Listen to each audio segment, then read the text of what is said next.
Hello and welcome to another episode of Fintech Focus TV with me, Toby.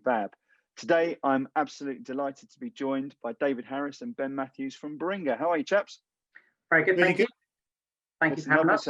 Lovely to have you both on the show, and excited about this one because it's a subject that's very dear to my heart. And I know that you guys are both experts in building and creating incredible cultures, and have judged on the recent Ultimate FinTech Workplace Awards, which is something I love every single year to see what the brightest and best are doing to sort of attract, engage, and retain their best talent. And that's stuff which I'm looking forward to launching into. Before we move into that, can you just give us a bit of background about Baringa and yourselves as well, please? Yeah, sure. So thanks. It's great to be here. So I'm David Harris. Both Ben and myself are partners at Baringa. We've spent the last number of years really helping build out Baringa as to be a leading consulting business. I guess it's probably worth me stating what our purpose is as an organisation in terms of what Baringa is about. We want to be the most trusted consulting business in our chosen industries. We want that to be viewed by both our clients and our people. We're a rapidly growing business. We're about 20 years old now. We have about 900 people across 5 different geographies, and ultimately we're really passionate about building a people-centered consulting business that delights our clients and attracts the best talent in the marketplace to come and help us build our business. I think that sort of growth is fascinating, isn't it? Because I've been a sort of observer for a few years now of the Baringa story, and it goes back probably about 20 years to when I first knocked on the door on Isha High Street with a very, very small room above above a shop, through to where you've come now, and the recent moves and the size of the organisation, as you say, 5 continents, and seeing that grow over the last few years has been an extraordinary story. But what I think is the most extraordinary part of the Baringa story is just how that culture's through such accelerated growth has been a kernel of it all the way through. And you mentioned there about the sort of customer and your staff, your employees, and how that's trusted by both. I think that's a very, very relevant point here that you're talking about. And I know there's been commitment, and we've seen the business go from one of the best places to work, the best place to work in the UK, on the various listings and rankings around it, best places, etc., from a small company to a medium company and then a large company. And that's unique. That's totally unique, right? And there's a formula to it, and you've been very kind to sort of share that on events with us in the past. And I love the whole story behind it. But tell me a little bit about, and I think that probably actually this year has been never more important than culture to an organisation to maintain that and see it come through. And I know you've had some really strong performances towards the back end of this year, and navigating that is testament to that culture, which I'm sure you'll probably agree with. But tell me a little bit about your reputation for great culture and what culture means to Baringa. Yeah, I mean, I talk about being a people-centered business. We've been recognised externally by a number of different organisations, National Business Awards, Retailer Week, Customer Experience Awards, Great Place to Work. And as you said, those recognitions are lovely. We've been really lucky to achieve those as a very small business, as we've grown to a medium-sized business into the large business, like you say. That isn't a fluke. We have set out right from the very beginning. The 5 friends that came together to set up this business 20 years ago set out with the intent of creating a differentiated culture and a differentiated experience that clients have working with us. So culture is literally put right at the heart of the strategy. And in some of the talks that I've done with you guys in the past, we spoke about the notion of culture eats strategy for breakfast. We fundamentally believe that. So what we've done as an organisation is, when we talk about our business strategy and when we go along the path of executing it, culture and the impact of people is, if it's not the first thing, it's a very quick second consideration.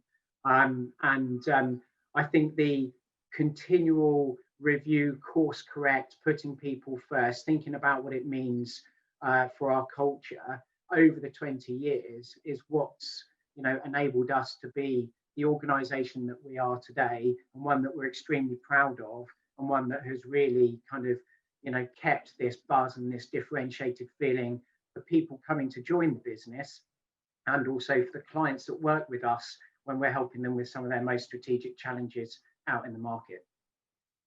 Yeah, I think that sort of culture first philosophy has obviously served the business well, and it's that sort of same sort of thing as it, I think it's very, very easy as a small business to to maintain that, and as it grows, it takes a lot more work. Tell me a little bit about how you've maintained that and work that in as the company scaled to keep that sort of same sense of attachment from 900 people as it was for 9 people effectively. Yeah, and it's a great question, and it's probably quite a long answer because we talk about 1,000 silver pellets. This isn't just one central program that sits in the middle of an organization. It's something that we coordinate and do across all of the people, processes, across our strategy. We look at, it starts with at the top of the organization. So our business model is unique, and it's predicated upon some of the core values that have been consistent from when we started 20 years ago and are still consistent today, and they transcend everything that we do. So, collaboration is one of our core values. That features in our partnership agreement, where we together are actively incentivized to collaborate as a partnership team and to grow a business and a sustainable business in a way that we're proud of and puts people first. So it starts with things like that. But, some of the characteristics, one of our key forums that we run our business by is the People Strategy Exec. This is a team of 11 partners who are there to think about where do we want to take our culture, how do we evolve it, how do we review all of the people interventions that happen today and make sure that they are fit for purpose, that they're driving the right agenda that we want them to drive. So, we have a group of people focused on this in order to make sure that we, course correct and improve and continue to be that differentiated culture that really matters to us. And I guess it sort of comes, particularly to the fore at the moment where we've had the year, that we've had. I remember seeing you in March. Right at the very start, when we were both probably a little bit shell shocked by what was happening, and literally no clue about what lay next or how this would impact the business, or when we could go back in, or whether we could go back in, and what was happening with all of our clients, and that created a sort of incredible stress at that sort of stage to say, look, how does this work and what's next for us all? You guys have again managed to sort of maintain that culture and act very quickly with that, because it's very, very different than last year. Everything you've had to have dealt with this year through that culture program would have been put even more into the spotlight over the course of this year, and you've got a whole load more challenges in a people first business to maintain that and keep that going further forward. Tell me about how over the last 9 months or so the company has managed to react to something which has been so I hate to use the word unprecedented at the moment because it's massively unoriginal, but unprecedented. I'm going to go with that anyway. It's been unprecedented. I think, as a leadership team, we acted fast. Go back to our core values. Actually, we very much reacted in line with the values in a really authentic way for our people. So our response was based very much on 3 key priorities. One was around safeguarding our people. So we were really clear that we wanted to make sure everybody was safe, well, and had all the support around them they needed through this period. We acted quickly and we did some great stuff around that, and I'll perhaps talk about that in a minute. The second thing was supporting our clients and making sure we could continue to support our clients and still do the great delivery, but do it remotely. So, our interventions around making sure that we were set up for success to do that. And then thirdly, and not that it's most important, but we protected the longer term sort of sustainability of our business. So we set out to make sure that the team were in employment and that we were not to make any redundancies, so that we could look after our people, keep the team together, and then be well placed for the recovery. They were the 3 priorities we set out. The way in which we did that were against some principles that fell out of our values, which was we're going to plan for the tough time, but we're going to be optimistic.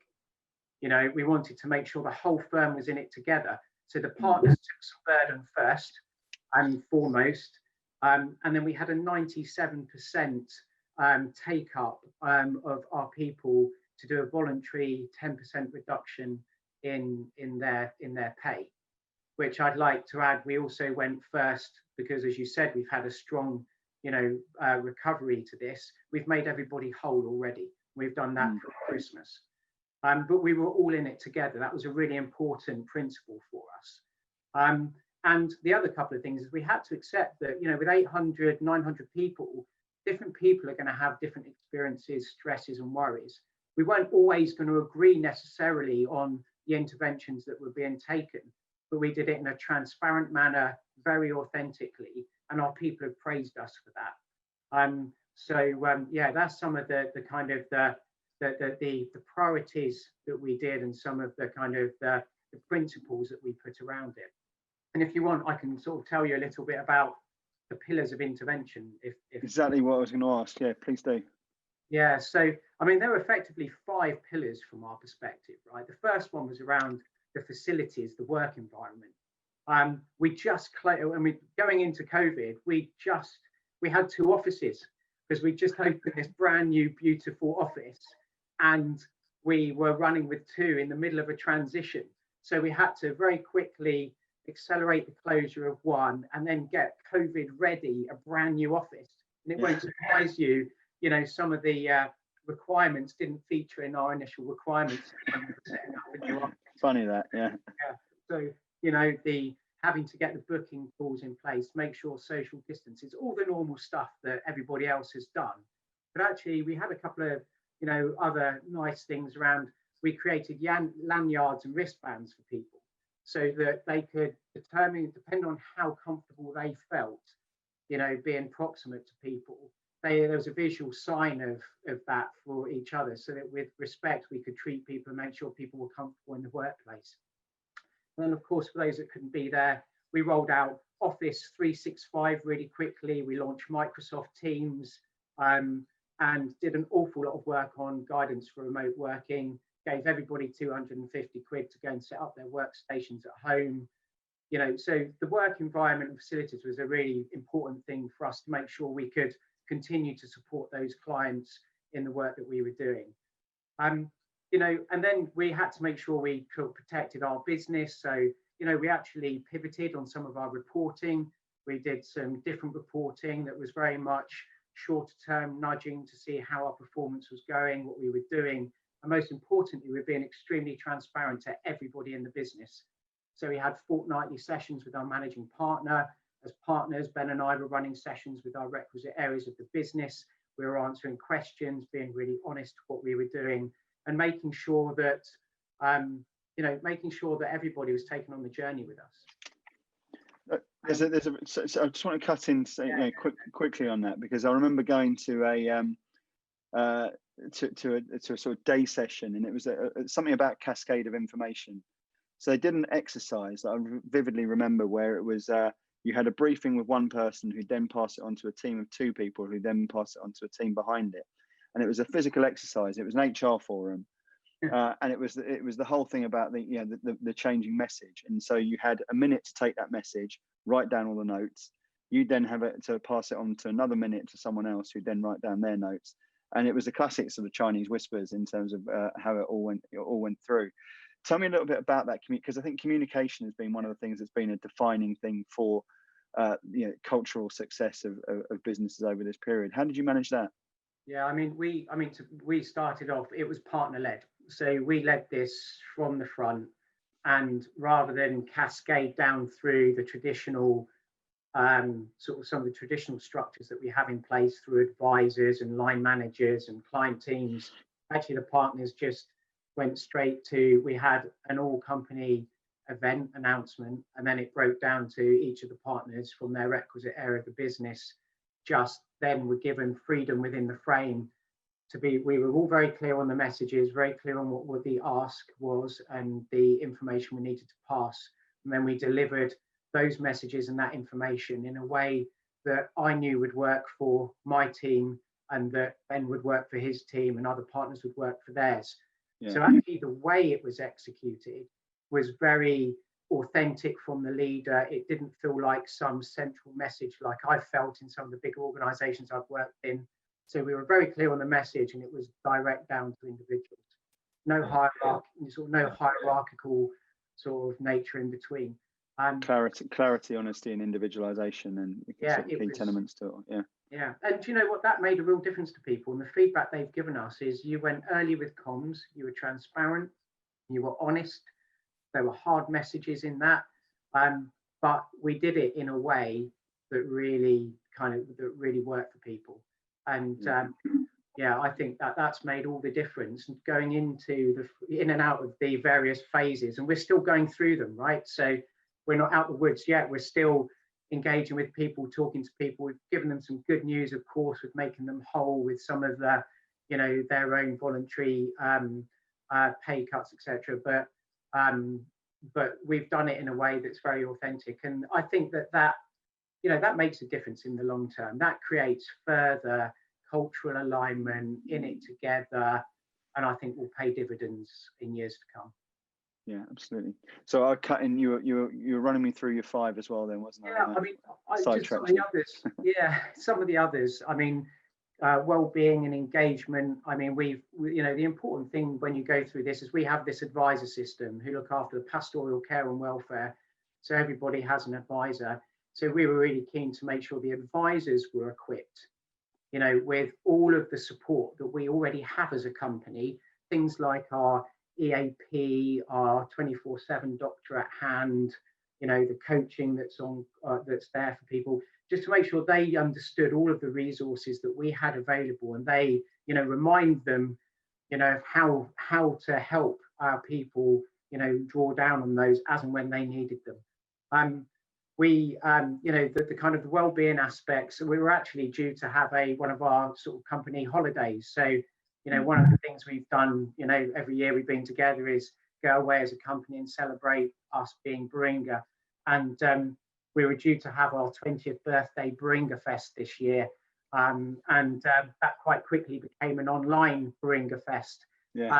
And you just look at 10 years.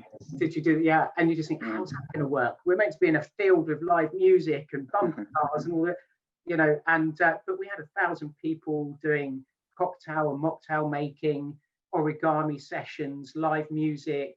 It was just absolutely, it was awesome, and a real, you know, just the engagement from the company through that. So we did things around that, the engagement, you know, all the traditional stuff that lots of organizations have been doing, virtual yoga and all the fun and games like that. So that was an important part of it. One thing I've also, 2 other probably key things to pull out. One is around growth mindset. So through this, we've absolutely invested in making sure our people can continue to grow, learn and develop and be the best versions of themselves.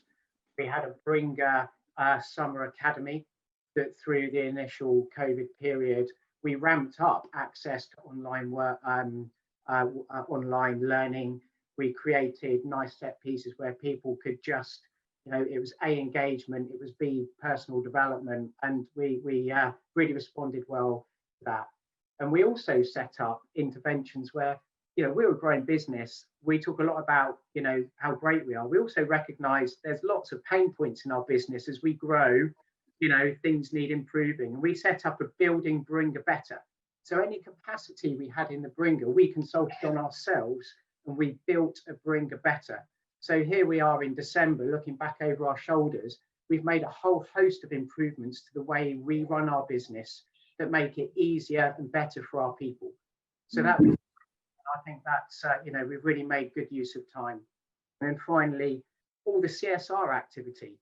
You know, people, you know, we still wanted to support the charities and the organizations that we support, and we converted a lot of that into virtual support. You know, we ran charity remote partner support programs. So that's another key aspect too. So I've painted a bit of a picture there. You know, we did an awful lot in response, and I think that's, you know, really continued to deliver upon the culture, the expectation and our brand to our people to make this a great place to work, and also to continue to course correct and improve through building Baringa better, for example. Yeah, I love that. Look, every time I hear you guys talk about the business, and it's whoever I talk to in the company, you know, throughout the company, will say, you know, similar sort of stories, and I just find it massively inspiring. I've always said about this this Fintech Focus project that we've been doing throughout the course of this year, that I feel like I've been going through a sort of virtual MBA, talking to some people who are doing some incredible things, and it's just no surprise that you guys would have come out with with that sort of accuracy and care and thought about what you're doing with the business throughout all of it. And I think that's just a great story to be telling. Ben, I want to bring you into it, and thanks for sitting so patiently there through all of that and listening to it again. But I know that you've sort of been speaking to a lot of people in the fintech ecosystem. We're talking a lot internally there about how you've looked after your people to make sure they're being able to support the customers a lot more. I know you've also been doing a lot externally to support customers out there in the fintech space as well. Give me a little bit of an insight into what you've been doing and how Baringa have helped on that sort of side, and what you've been seeing from the marketplace as well. That's giving you 16 questions all to deal with at once. 16's fine, but let's see where we get. Look, I mean, Toby, the key thing for me is a bit of context, first of all, because if we think about coming out of 2019 into 2020, there was a lot of optimism around fintech, regtech, and insurtech in the UK market and more globally across the industry. So a lot of the fintech challengers and similar organizations I was working with had big plans for this year, big investment plans, growth plans, big strategies around new propositions into market. And frankly, all of those aspirations had to be reset or calibrated a little in March this year as we entered into the pandemic. Reason I mentioned that is I think there was a degree of lack of time spent on culture and growth, because some of these organizations were looking at, look, are we going to have a sustainable business this year? What do we need to do to get things right so as we can trade through 2020 to position ourselves as well as we can when growth comes back in 21? So it was a really tough time. What I did was I took some of the lessons that we had gone through as a firm as well and shared some of those ideas with my clients. So a lot of those being, fintech in this particular example. And as Dave said, some of them worked, some of them didn't work so well. There's a degree of trying and testing out as well for us. But the great thing about that is we could take the lessons learned to our fintech clients. And if I play back a couple of examples. So one is, this was a trend last year into this year anyway. It's sometimes quite hard to differentiate on things like the tech and tin in a market where there are lots of different propositions out there, but fundamentally they may look and sound different. So supporting some of those fintechs to have a clear voice in the market that's focused on the people, the governance, the team and the culture that they've created. So trying to change the dial a little bit more to, again, create that distinction in what is quite a crowded and busy market. The second thing is helping them be realistic around what tools, techniques that we've deployed would actually work for them. Small organizations, typically more intimate. So really pragmatic things like, everybody tried, socials on Zoom and Teams and all that sort of stuff. My God, everybody got really tired of that really quickly. And what we landed on is that one of the most valuable things some of the founders can do, some of the leadership teams of these organizations can do, is be sensitive to what's valuable to their teams. And that's time. One of the things that has become more precious than ever is time. And simple interventions through saying, look, we're not going to set up any internal meetings before, say, 10 o'clock, and we're not going to have any internal meetings after 4 o'clock. When you're in a fintech where actually, if you're going through series funding or different stages, a lot of the meetings are internal, actually, they're not all client facing. That's hugely valuable because it shows that there's some real sensitivity to your personal time, so you can choose what to do. The second thing, which we've done at Baringa, we've been very active on as well recently, is also moving away from the trend of have your screen on, which was the big trend for the first sort of 6 months, to being more sensitive to having some optionality around that, turn it off. Very simple things like, let's have calls where it's mandated not to be on video and get outside and just talk. You don't have to be in front of the screen all the time. Walking, and talking, Toby, they sound, exactly. Yeah. They sound really basic things, but they're very simple behavioral tweaks that actually pay great dividends because it, again, means you as an individual are more empowered to make a choice as to how you want to engage with work. And just listening, coaching, listening, supporting through that period. Final point I'd make is around CSR. I think that's been very powerful also in the fintech, regtech, insurtech community, because it's one of the few ways you can actually get out, have a positive collective experience whilst social distancing. So it's not trying to replicate something that operates in the normal world, whatever that may be. It's not trying to recreate that. You're sort of looking at something different and thinking that actually that's a shared experience. It's based on purpose. It's something we can all engage in, and something where you can share your own personal experiences. So that's also proved really important. Absolutely. And you touched on it there before as well, where you mentioned sort of differentiating and the difficulty to differentiate when there's, you know, very clear solutions and companies that are doing, you know, very similar sort of things, particularly when it comes to areas like funding at the moment, and how difficult that has been to, you know, differentiate within. And it comes back down to my sort of soapbox moment, and something which I've been massively passionate about for years, which is the war for talent. And this year, you know, you know, people have asked me at various different stages, as there must be loads of candidates out there, good people. What's actually happened is that there's an increased drive for genuine talent, and for having people at the top end. You know, there's A players within the marketplace, both in terms of sales and technology in particular. And that premium has been all the way through, right from even April, May time, when it was probably at its most difficult. The best people in the marketplace were still getting 4 or 5 different offers, and it was still very, very difficult for a company to attract, you know, the people who they wanted to be, and the best possible people for their business. And this is something I've been talking about for years, and why I think that you know, everyone who I've ever spoken to as a leader of a business will say, what's the most important ingredient in their company, and they'll say their people. And yet the professionalism of actually the recruitment side of most environments is, and their processes around that of attracting, engaging, and retaining talent are miles off from where, you know, where they could and potentially should be from it. So I'm really interested to see, and I know this is something you've been sort of advising and talking to about, how people can differentiate through people, and how with that persisting war for talent that hasn't gone away through all of this, and is only likely to get, you know, even more aggressive over the course of 2021 as companies catch up on budgets, and hopefully markets and economies open up a little bit again. What are the sort of things that you're seeing and talking about within that conversation? Yeah, I mean, you're absolutely right. The war on talent persists. I think what's interesting now is some of the conversations are changing slightly because of the stark reality of a lot of the big banks are essentially making quite a lot of people redundant. Some of those people are really, really good, good. And they have real capability that, again, the fintech community can really benefit from. That wasn't there, say, 6-9 months ago. So I think we'll start to see some of that dynamic actually changing into 2021. The challenge, though, still becomes, I think it plays to how you are distinctive, both in your proposition, but also to the talent you look to acquire. The focus is still on the team and the culture. And again, talking to many candidates who are talking to fintechs about job opportunities. I mean, this is one of the joys of the job Dave and I have. You see both sides. You get the fintech view and the proposition they're taking to market to acquire talent. And then those individuals are saying, look, Ben, what do you think about this proposition or this particular organization, how they positioned it?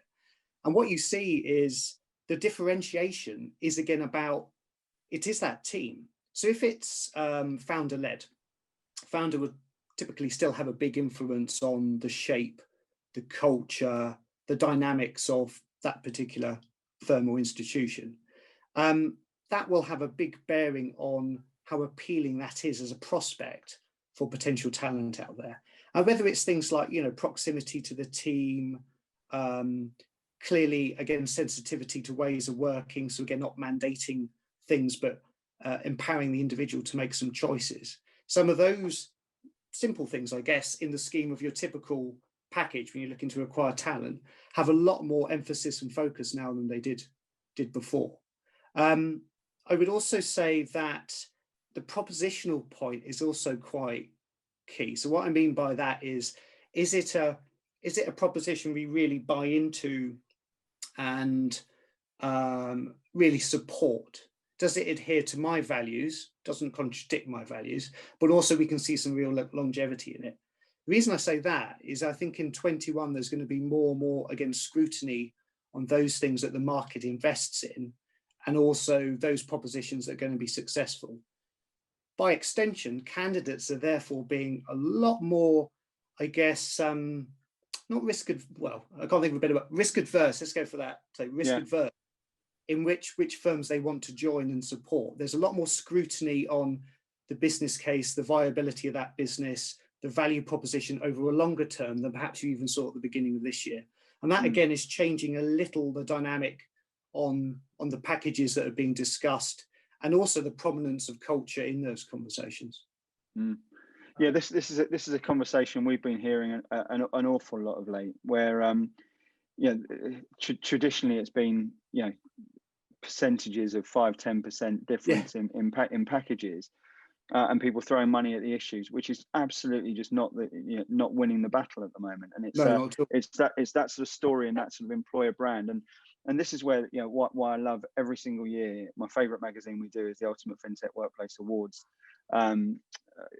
issue, because we're looking and delving at how companies are differentiating themselves. And there was a brilliant advertising piece put out by someone actually in the recruitment industry recently, where it said if brands did recruitment advertising and in its traditional uncapped emissions for instead of commissions for VW and McDonald's and Greggs, and it was all basically just that sort of classic recruitment talk about how people are attracting people and advertising people to come into their business without actually really sort of pressing the right buttons for what really makes an attractive proposition for people. And I'm really interested what you say about the team and the proximity to the team, and actually coming back down to the very, very simple things of the purpose and what your value is to that purpose, and how you can have an impact, and be it socially or culturally or in technology terms, building something that's changing and solving problems, and how people really tell that story. And I think people need to get better still at being able to do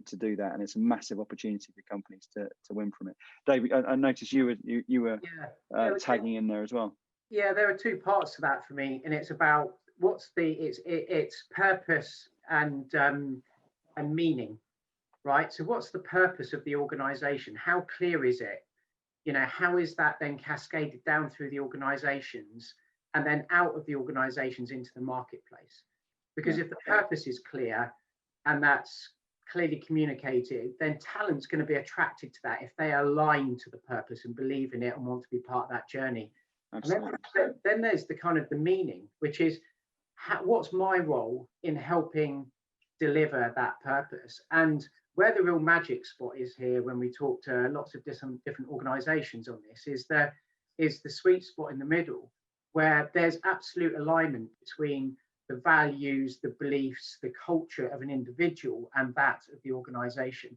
And when you get that right, that's when you get the talent attracted to an organization, and then they can then also be their very best within that organization. And it goes beyond just attracting, it's then retaining that staff, developing them. So for me, it's the balancing, the sweet spot in the middle there is where a lot of organizations are trying to get right. And in the awards that we're perhaps going to talk about in a minute, I really loved it, where there was that real clarity of purpose, and then the real focus on making sure that transcends into individuals' values, beliefs, so that people could be themselves fully at work and ultimately drive that business forward. It's a great point to move on to the actual awards themselves, because you've been judging it for the last 3 years for us, which we're very grateful for, and you'll have seen various different pieces. This year, we've extended it a little bit and sort of looked at 100 companies who I think have moved the needle a little bit in this, and a huge variety from big to small within it. And then we shortlisted down and interviewed a number of those, and then put through to the judging panel to have a look at some of those sort of stories. And they're great stories. So let's not ruin, let the cat out the bag and tell anyone who's where, but give me some of the sort of central themes that sort of impressed you within that. And I can tell you that, having listened to and learned and interviewed many of them, it was an utter pleasure and a real education, and I loved it. I found it invigorating. I found it exciting, and it was just inspiring to hear some of the stories about what people were doing with their teams, and how they've really sort of come through a very, very difficult period with strength and a clear passion based off their culture and how they made them a great workplace. Tell me some of the things that you guys enjoyed from listening to that as well. Yeah, I mean, first of all, it was an absolute pleasure as always. And I too was captivated listening to the journey that these organisations are on. I absolutely loved listening to the kind of the founder purpose, the values that they were setting out to build the business from, and how that was now manifesting in the organisation that it is today. And you said, you used the words earlier to when I was talking about bringing around the kind of the accuracy and the clarity of thought that goes into, I'm really clear on the business I want to build and the opportunity in the market. And this is how I'm going to create a culture that attracts the best talent to help me do it. And I think where that story was really clear, and it was in an awful lot of those organizations that I listened to, I thought that was brilliant. That's really, that totally, I can relate to that in the way that we've built Baringa on its journey over the first 20 years of its life. The other things that I absolutely love hearing about is that people-centric approach. So really paying attention to how people are feeling and what those organizations have done and the interventions that they have made in response to supporting their individuals, their staff, their people, and helping them through what's been, a really tricky period. And when we talk about our 1,000 silver pellets, it's a combination of lots of things when put together really create a lovely culture. And I saw that coming out in all of the organizations actually that I was lucky enough to judge. And I guess the other thing I would pull out is that continual focus, not only on making sure they're safeguarding people and helping them be, safe and great at work, but absolutely focusing on the learning and development and the development for them as individuals. And that was a really strong thread that came out through all of the contenders. So there's some of the highlights for me. I thought they were excellent, and I could feel the passion and hear the passion coming through from the submissions, which was excellent. Yeah, it was really interesting this year to take it away from the pen and quill to actually move it over to to physical conversations and hear that. And passion's exactly right. To me, great workplaces are around flow and being good at what you do and loving that sort of journey within it. And this has been a tough year for everyone on social, economic, everything in between, family. It's been turned upside down, and to see people who were consistently passionate not only about what they're doing and their business and their journey, but their people, I thought was really uplifting and a great way to finish the year for to listen to that and have those conversations. It was a genuine privilege. I'm going to ask us to sort of wrap up on something which I'm going to give you very little time to prep for. So this is straight off the bat. So catch this one if you will. Look, you talked there about 1,000 silver pellets, which I love, and I know has been a big part of it, and we talk about the 1%ers and all of those sort of different things that are so critical to journeys of improvement in cultures, etc. But if you were to say, look, if moving into 2021 and again, some of that being unknown, but probably with a little bit more optimism in terms of what we can see in the marketplace, if you were to speak to clients out there on the marketplace who are thinking about their teams and thinking about growth in 2021 and how they can get that culture as part of it, if you were to impart 3 pearls of wisdom that they should be thinking about over 2021, what would that be? I'll go to both of you on that. So whoever wants to jump in first can do that. Buy you a bit more time. That's a good one. I'll give you one straight off the bat, which is essentially respect. And it's respect for people's choices, decisions, how they want to engage with you in those conversations. And the reason that is in 21, we're going to have a divergent set of experiences. Some will be very used and comfortable to continuing to be online. Others will want to meet face to face. It's going to be an interesting time to navigate. So that's one of the things I'd have first and foremost in your mindset when you're going out into the market, engaging with others in the ecosystem, is being respectful to what others are most comfortable doing and choose to do. Absolutely, I agree with that. A couple from me. So I think being really, really clear and making the right interventions to enable people to have alignment between their own values and beliefs and that of what the organisation is trying to achieve. And if there's a disconnect, then that's cool. There's a big world out there with lots of opportunities for people. But also, that's a real source of being able to, I think, attract talent into the organisation. So I think I think that as a theme is one thing. The other thing I would say is, look, at the end of the day, this is all about people. So I think continuing to be authentic, continuing to for there not to be a gap between what organisations are saying their culture is and how it's actually feeling for their individuals within an organisation. So as we go through, as Ben said, some are going to have great times, some are going to have hard times. The important thing is there's this authenticity to the way in which people experience their organisation. And I think that's really important in the good and in the tough times too. Fantastic. Listen, both of you, I've absolutely loved that conversation, and the more I hear about what you guys do at Baringa and how you build that, the more it's sort of inspiring it becomes to try and follow suit and map the journey. I think it's just a great thing that you guys are doing. I know there'll be people here who are watching it who are interested to find out and reach out and find more information about what you can do to support their journeys on that as well. And also, as we go into to growth and see that continued journey, to be part of that Baringa story as well. How should they get in touch with you, and who do you want to hear from? Yeah, look, I'd reach out to David Harris at baringa.com. Any of you can get in contact with different members of the partnership and the team through our website. Who do we want to hear from? Love to hear from people that are really passionate about building a business, and clients that are having challenges where you see organisations like us helping you through some of those challenges. Like I say, we're setting out here to be a great place of work for our people, but also a differentiated experience for our clients too. And we are absolutely passionate about doing that. So, any thoughts or insights or just kicking things about, reach out. We're really happy to do that. Fantastic. And Ben, any comments from you to close off?